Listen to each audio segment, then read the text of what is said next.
Imagine this. You're in one of the world's most beautiful vacation spots, but with a secret strapped to your body that could cost you your life.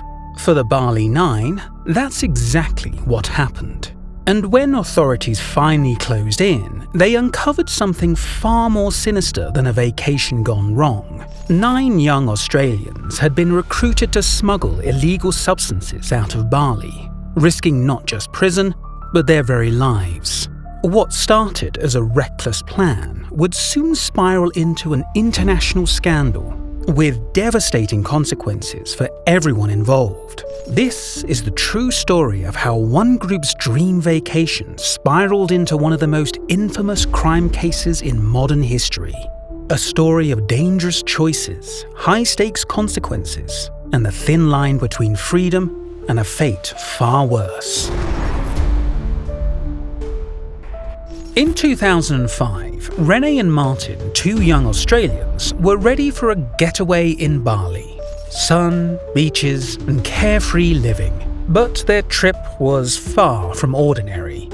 Beneath the surface of what seemed like a simple vacation, something much darker was lurking. You see, Renee and Martin weren't dressed like your typical tourists. Instead of the usual shorts and sandals, they wore oddly baggy clothes. Almost like they were trying to hide something, and soon it became clear what that was. Despite breezing through security, not a single alarm raised, Renee and Martin had no idea they were already being watched. Not just by airport security, but by undercover agents. These 2 were part of something much bigger, something about to unravel in the most dramatic way. When Renee and Martin were pulled aside at Bali's Ngurah Rai Airport, their hearts must have pounded in their chests. On the surface, it seemed like a routine bag check, but they knew exactly what they were hiding. Packages of heroin tightly taped to their bodies. Any wrong move could spell disaster. They did their best to stay calm, hoping that the authorities would simply wave them through. But this wasn't just a random inspection. Indonesian police had been watching them for days, and they knew exactly what they were looking for. The tension was electric, and as officers began searching, it was only a matter of time before their secret was laid bare. What started as a carefree vacation quickly spiraled into a nightmare that neither of them could have imagined. As officials began their search, it wasn't their luggage that caught attention, it was their oddly baggy clothing. Suspicious, the officers asked them to remove their outer layers, and that's when the shocking discovery was made. Strapped beneath their clothes were packages, tightly bound bags of heroin taped to their bodies. Not just a small amount either. In total, Renee was carrying around 2.7 kilograms of heroin, taped securely to her body, worth a staggering amount on its own. But this was just a fraction of the entire operation. Altogether, the Barley Nine were attempting to smuggle 8.3 kilograms of heroin, valued at over $4 million. It was a massive haul that, if successful, could have had a significant impact on the drug trade between Indonesia and Australia. This wasn't just a vacation gone wrong.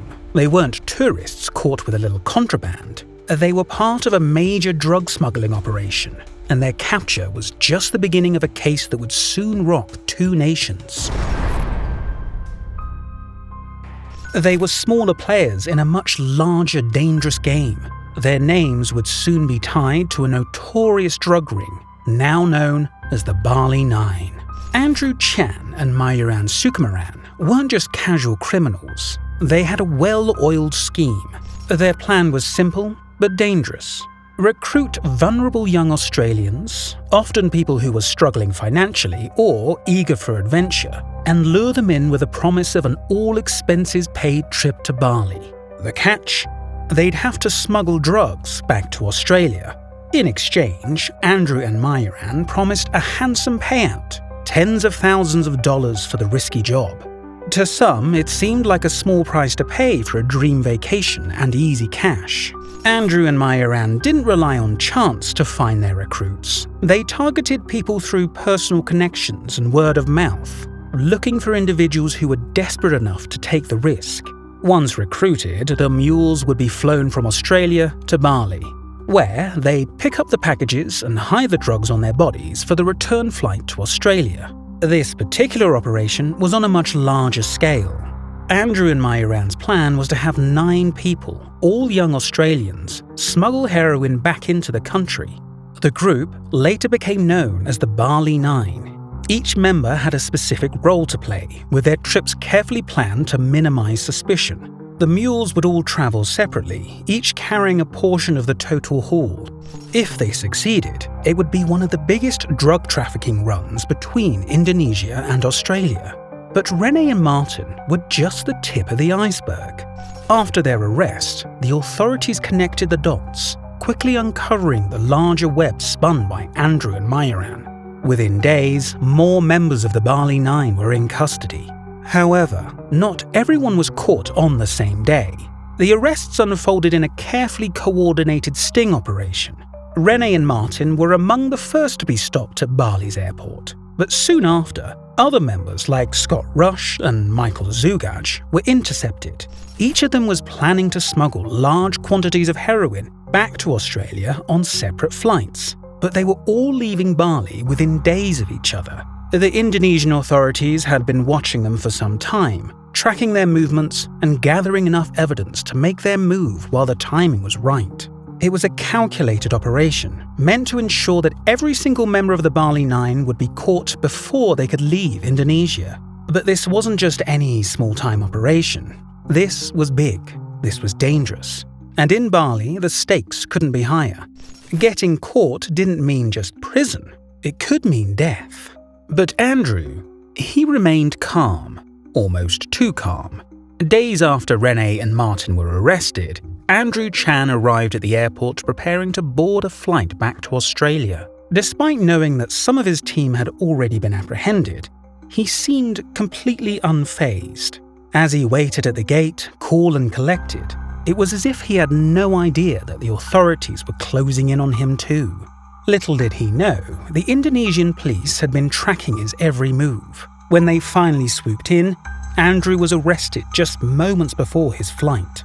It was then that his role as one of the ringleaders behind this international drug smuggling operation came to light.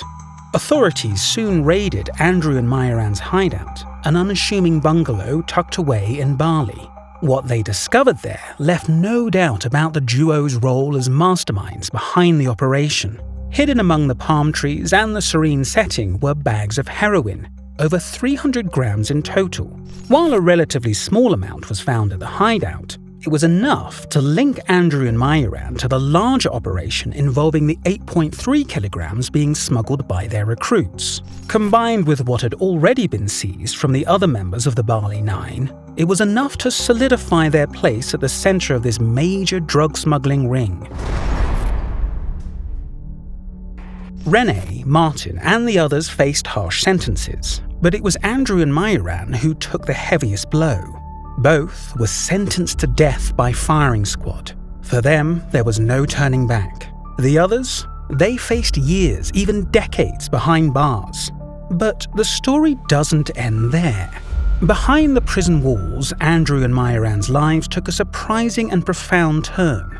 Andrew Chan, once the architect of a dangerous drug smuggling empire, found faith while serving his sentence. He became deeply involved in the prison's religious community, eventually training to become a pastor.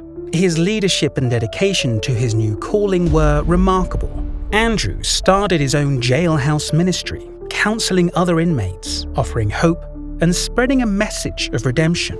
He didn't just lead prayers, he transformed the lives of many prisoners, helping them find peace and purpose in the most unlikely of places. Mayuran Sukumaran's journey was no less inspiring. He discovered a passion for art during his time in prison and devoted himself to it with an intensity that amazed those around him.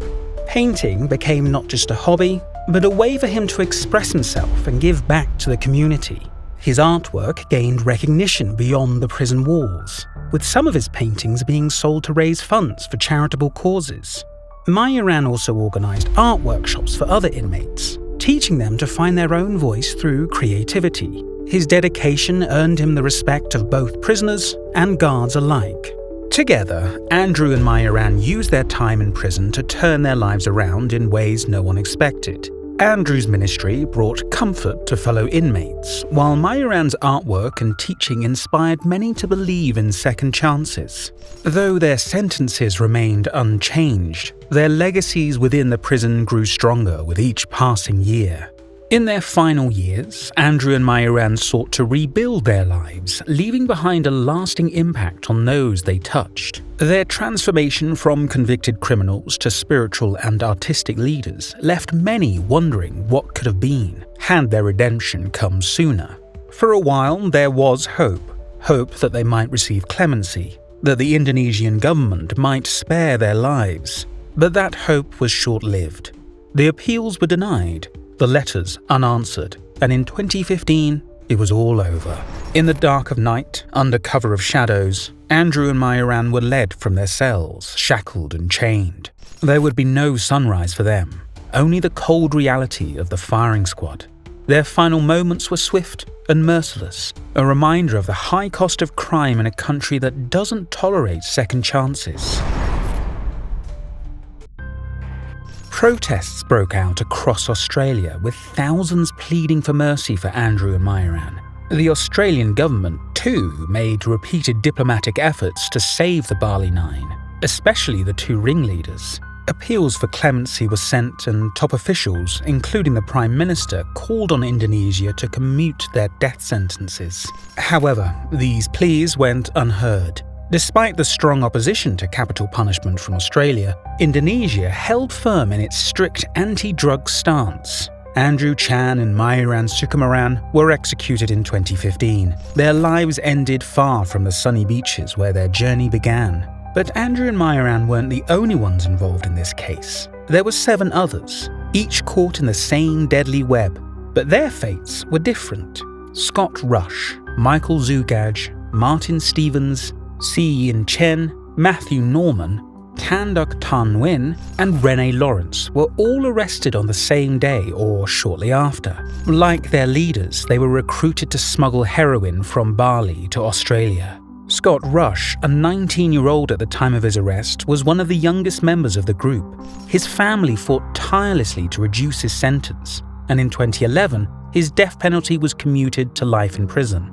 Michael Zugaj, also 19, was similarly spared from execution, along with Martin Stevens, Si-Yin Chen, Matthew Norman, and Tan Duc Tan Nguyen, all of whom were sentenced to life behind bars in Indonesia. The group's youngest members claims they had been misled about the dangers of their mission, but Indonesian authorities showed little leniency. Rene Lawrence was the only female of the Barley Nine, and the only one to receive a lighter sentence of 20 years in prison due to her cooperation with the authorities. In 2018, after serving nearly 13 years, Rene was released on parole and returned to Australia. Her release reignited debates about the case, but for the rest of the group, the prospects of freedom remain bleak.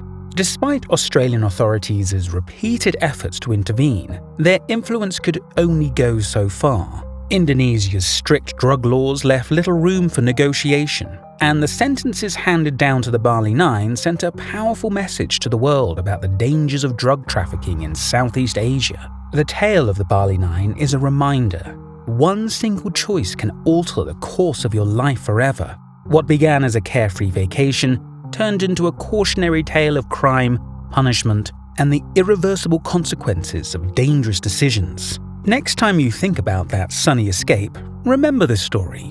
Think twice before you step off the plane, and remember that choices you make can follow you far beyond your destination. Because, in the end, every crime has a story, and every story has a lesson.